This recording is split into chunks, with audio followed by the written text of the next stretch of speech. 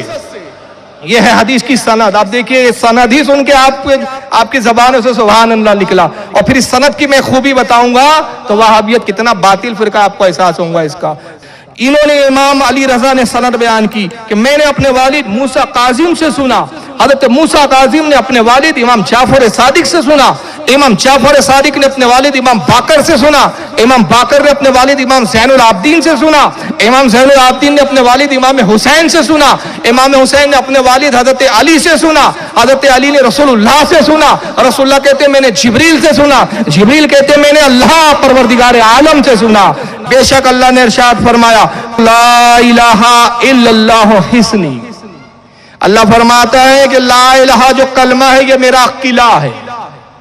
اللہ فرما رہا ہے کہ لا الہ الا اللہ کیا ہے؟ کلمہ طیبہ لا الہ الا اللہ محمد رسول اللہ یہ میرا قلعہ ہے۔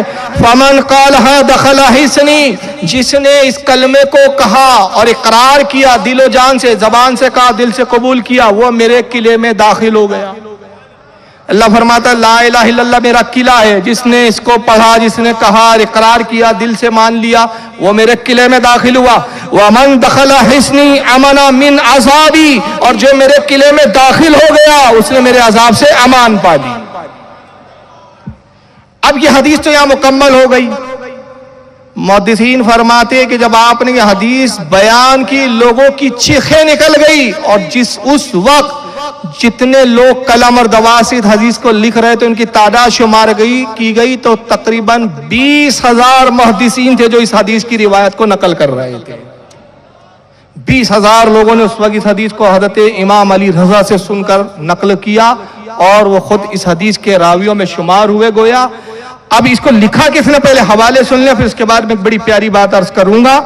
اس حدیث کو امام دہلوی نے مستدرک الفردوس میں لایا، امام ابن عساکر نے تاریخ دمشق الکبیر جلد 5 صفحہ 463 پہ لکھا، امام مناوی نے فیض القدیر جلد 4 صفحہ 489 پہ لکھا، امام اجلونی نے کشف الخفا جلد 1 صفحہ 22 پہ لکھا، امام حاکم نے تاریخ نیشاپور میں لکھا، اور اسی حدیث کو امام ابن ماجہ نے، اب یہ سیاہ ستہ کے اندر ہے امام ابن ماجہ کی سنن، انہوں نے کچھ الفاظوں کے تھوڑے سے ہیر پھیر کے ساتھ اپنی سنن میں جلد نمبر 1 صفحہ 25 حدیث نمبر 65 پہ لکھا۔ خطیب بغدادی نے تاریخ بغداد جلد 5 صفحہ 418 پر لکھا، اور بھی محدثین نے اس کو لکھا۔ اب یہ جو سند ہے، امام علی رضا کہتے ہیں میں نے اپنے والد موسیٰ کاظم سے سنا، موسیٰ کاظم کہتے ہیں میں نے اپنے والد امام جعفر سے سنا، امام جعفر کہتے ہیں میں نے اپنے والد امام باقر سے سنا، امام باقر کہتے ہیں میں نے اپنے والد امام زین العابدین سے سنا، امام زین العابدین کہتے ہیں میں نے اپنے والد امام حسین سے سنا، امام حسین کہتے ہیں میں نے اپنے والد علی سے سنا، مولا کائنات کہتے ہیں میں نے رسول اللہ سے سنا، رسول اللہ کہتے ہیں میں نے جبریل سے، جبریل کہتے ہیں میں نے خدا سے۔ اب یہ جو سند ہے اس کی خاصیت کیا ہے؟ امام ابن ماجہ، امام احمد، خطیب بغدادی، بلکہ کثیر علماء کی تعداد، امام قشیری، بڑے بڑے امام فرماتے ہیں لا قریہ حاضل اسناد علی مجنون لا برا، کہتے ہیں یہ وہ اعلیٰ سند ہے کہ اگر کسی پاگل کے کان میں سنا دی جائے تو اللہ تعالیٰ اس کو شفا عطا فرما دے۔ صرف یہ سند اگر اس کے کان میں پڑھ دی جائے تو اللہ تعالیٰ اس کو پاگل پن سے نجات عطا فرما دے۔ پتہ چلا کہ یہ ناموں کی برکت یہ ہے کہ کس کے کانوں میں پہنچ جائے اور وہ محبت سے سن لے جنون دور ہو جائے، اور جو ان ناموں سے نفرت کرے اچھا ہو تو پاگل ہو جائے۔ ہر چیز کا ایکشن کا ریئیکشن ہوتا ہے نا، یہ وہ سند ہے۔ امام عبد الرحمن بن ابو حاتم رازی بہت بڑے جرح و تعدیل کے امام ہیں، امام بخاری کے شیخ میں، وہ فرماتے کہ میں ملک شام میں گیا، سفر میں تھا ملک شام میں، میں نے دیکھا کہ ایک شخص مرگی کے دورہ میں مبتلا ہے، اس کو مرگی کا دورہ پڑ گیا، لوگ چپل سنگا رہے ہیں، کوئی جوتا سنگا رہا ہے جیسے مرگی والے کے ساتھ کرتے ہیں، کوئی پانی کے چھینٹے دے رہا ہے، آپ نے فرمایا ہٹو، اس سے کچھ نہیں ہونے والا۔ حضرت امام عبد الرحمن ابن ابو حاتم گئے اور کان میں کچھ جملے کہے، اس کی مرگی ہمیشہ کے لیے دور ہو گئی۔ لوگوں نے کہا اے ابو حاتم آپ نے کیا کہا؟ قسم خدا کی میں نے وہی سند پڑھ دی جس کے بارے میں محدثین کہتے ہیں مجنوں کو سنا دی جائے، پاگل کو سنا دی جائے تو اللہ اس کو نجات اور شفا عطا فرما دے۔ امام ابو القاسم قشیری رحمۃ اللہ علیہ، یہ بہت بڑے محدث اور امام ہیں۔ امام قشیری رحمۃ اللہ علیہ فرماتے ہیں کہ وہ محدثین جنہوں نے اس حدیث کو خود اپنے کانوں سے حضرت امام علی رضا سے سنا تھا، جب ان کا انتقال ہوا تو بعض محدثین نے یہ وصیت کی کہ اس سند کو آب زر سے لکھا جائے۔ آب زر سمجھتا ہے نا، سونے کے پانی سے، سونے کے پانی سے لکھو اور جب ہم مر جائیں تو کفن میں ہمارے ساتھ رکھ دینا۔ اس سے پتا چلا کہ سجرہ رکھنا یہ بزرگوں کی سنت ہے، اس لیے قبر میں سجرے میں کیا ہوتا ہے؟ بزرگوں کے نام ہی تو ہوتے ہیں نا۔ انہوں نے وصیت کی۔ امام ابو القاسم قشیری رحمۃ اللہ علیہ فرماتے ہیں کہ بعض محدثین نے جنہوں نے یہ حدیث امام علی رضا سے اپنے کانوں سے سنی تھی نیشا پور میں، وصیت کی کہ اس حدیث کو، اس سند کو آب زر سونے کے پانی سے لکھا جائے اور جب ہمارا انتقال ہو ہمارے کفن میں رکھ دیا جائے۔ امام ابو القاسم قشیری فرماتے وصیت کے مطابق ویسا ہی کیا گیا۔ تو بعض کو خواب میں دیکھا گیا کہ جنت کی سیر کر رہے ہیں۔ پوچھا گیا کہ اللہ نے آپ کے ساتھ کیا معاملہ کیا؟ تو انہوں نے کہا کہ اللہ تعالیٰ نے اس سند کے طفیل اور اس کی برکتوں سے ہمیں اپنے امن کے قلعے میں داخل کر دیا اور ہمیں بخش دیا۔ اب بتائیے اس سند میں ایک راوی کون ہے؟ حضرت علی رضا کہہ رہے ہیں میں نے سنا اپنے والد موسیٰ کاظم سے، موسیٰ کاظم کہتے ہیں میں نے سنا امام جعفر صادق سے۔ امام جعفر بھی اس میں راوی ہے یا نہیں؟ امام جعفر اگر کمزور اور ضعیف ہوتے تو اس سند میں یہ فضیلت ہوتی نہیں ہوتی، اس سند کی تاثیر ہوتی، یہ اعلیٰ درجے کی سند کہلاتی۔ کیا 20,000 محدثین اس حدیث کو، اس کی سند کو نقل کرتے؟ کیا اس سند کو لکھ کر اپنے کفن میں قبر کے ساتھ رکھنے کی وصیت کرتے؟ تو کتنی بڑی جہالت ہے ابن تیمیہ کی۔ وہ کہتے ہیں کہ امام جعفر صادق علم حدیث میں کمزور ہے اور ان پر جھوٹ کی تہمت ہے معاذ اللہ۔ تو یہ تو ایک بہت بڑا الزام ہے، بلکہ امام جعفر کو اللہ تعالیٰ نے جو علم دیا آپ خود فرماتے، اس کو علامہ دمیری نے حیات الحیوان میں لکھا، میرات الاسرار کے اندر حضرت عبد الرحمن چشتی رحمۃ اللہ علیہ نے لکھا، اور اس کو اور بھی علماء میں جیسے امام عبد الرحمن جامی رحمۃ اللہ علیہ فوائد النبوت اپنی کتاب صفحہ 327 پر لکھا کہ امام جعفر فرماتے لوگوں اللہ نے ہمیں دو طرح کا علم دیا، ایک علم جو ہم تم پہ ظاہر کرتے ہیں اور ایک علم وہ ہے کہ جو ہم تم پر ظاہر نہیں کرتے، وہ اہل بیت کا اسلحہ ہے، ہتھیار ہے، ہم وہ علم تم پہ ظاہر نہیں کرتے۔ اور اللہ نے ہمیں ایک کتاب دی جس کا نام جفر ہے۔ کیا نام ہے اس کتاب کا؟ جفر۔ پوچھا گیا کہ امام جعفر صادق یہ کتاب آپ اہل بیت کو کیسے ملی؟ کہا کہ اللہ نے رسول اللہ کو عطا فرمائی، رسول اللہ نے علی کو یہ کتاب لکھوائی۔ قسم خدا کی قیامت تک جو کچھ ہونے والا ہے، جو کچھ ہو چکا، ہر چیز کا ذکر اس کتاب میں موجود ہے، حتیٰ کہ قیامت تک جو چیزیں پیدا ہوں گی ان کے نام تک اس کتاب میں درج کر دیے گئے۔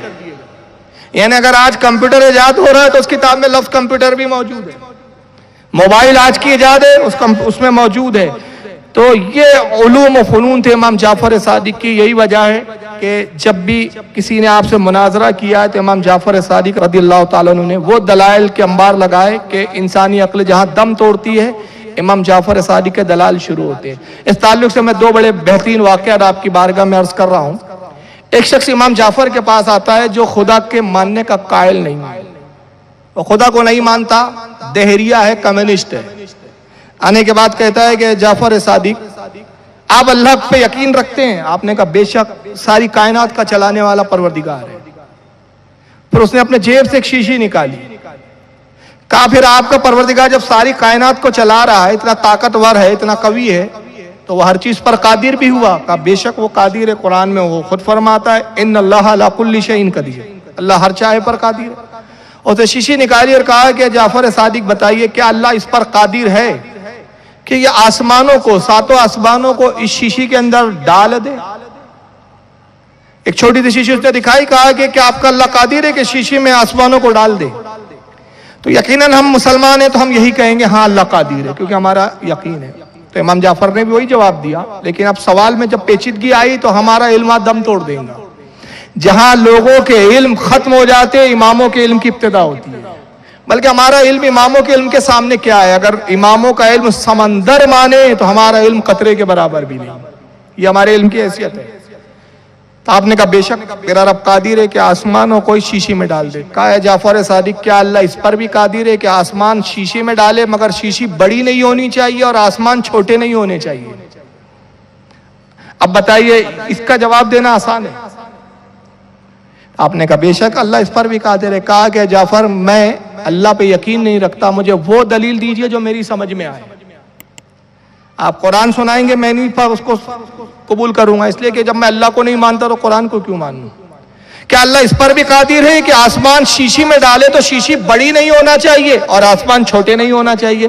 اب بتائیے یہ تو فطرتاً اور اصول کے خلاف ہے کہ اگر چیز بڑی ہے اور اس کو آپ کسی چیز میں ڈال رہے ہیں تو چیز بڑی ہو اور جس میں ڈال رہے وہ چھوٹی ہو تو وہ چیز اس میں گھسیں گی ہی نہیں. مثال کے طور پر اگر کوئی یہ مان لیجئے گلاس ہے اور میں اس کو ایک چھوٹی سی تھیلی میں ڈال رہا ہوں, تھیلی چھوٹی ہو تو گلاس وہ تھیلی میں نہیں جائیں گا, تو مجھے تھیلی بڑی لانی پڑیں گی. اور اگر تھیلی بڑی نہیں کرنا ہے تو پھر کیا کرنا پڑے گا؟ گلاس کو توڑ کر باریک کرنا پڑے گا, چورا بر کرنا پڑے گا, چورا ڈال کر اس کو پاؤڈر بنا کے رب تھیلی میں ڈال دوں. تو کہتا ہے کہ نہیں, یہ گلاس بھی گویا ٹوٹنا نہیں چاہیے, تھیلی بڑی بھی نہیں ہونا چاہیے, نہ شیشی بڑی ہو نہ آسمان چھوٹا ہو. کیا اللہ قادر ہے؟ امام جعفر نے مسکرایا کہا بے شک میرا رب قادر ہے, اور تو اس کی دلیل پوچھتا ہے تو اے شخص یہ دلیل کا ثبوت تیری اپنی ذات پہ موجود ہے. تو اس نے کہا وہ کیسے؟ امام نے فرمایا دیکھ اللہ نے تجھے آنکھ عطا کی, آنکھ کا ایک گولا ہے تیری دائرے کے اندر, ایک حلقے میں گولا رکھا, گولے میں پھر ایک نور ہے باریک, جس نور سے تو دیکھتا ہے وہ باریک سے نقطے کے برابر نور, اس نور سے جب تو آسمان کو دیکھتا ہے تو پورے آسمان اس دائرے کے نور کے باریک نقطے میں سما جاتے ہیں. نہ تیرے آنکھ کی پتلی بڑی ہوتی ہے نہ آسمان چھوٹے ہوتے ہیں. تو جو پروردگار آسمان کو تیری آنکھ کی پتلی میں ڈال دے اور نہ پتلی بڑی ہو نہ آسمان چھوٹے ہو, یہ اللہ تعالیٰ قادر ہے کہ شیشی میں بھی آسمان کو اسی طرح ڈال دے.